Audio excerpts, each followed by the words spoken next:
How to become friends on Facebook without sending a request. So if you want to be friends with some people but without adding them, then this video might be helpful for you. So make sure you watch this video till the end and to subscribe to our channel for more videos like this.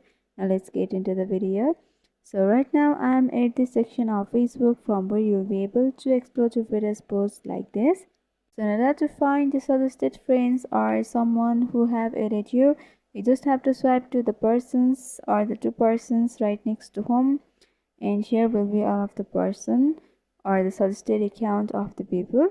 You just have to tap over someone's profile, and here you can see there is add friend option.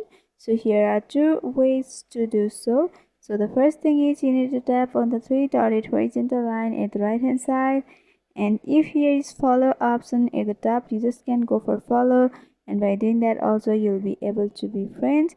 And the second thing is you can just directly message or the text that person.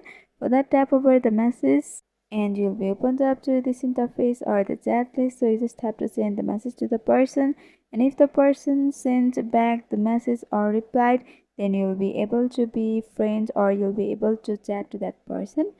So these are the two ways to become friends on Facebook without sending requests. So I hope this video was helpful. If you want us to make any tutorial videos on any topics, then you can mention down below in the comment section. Thanks for watching.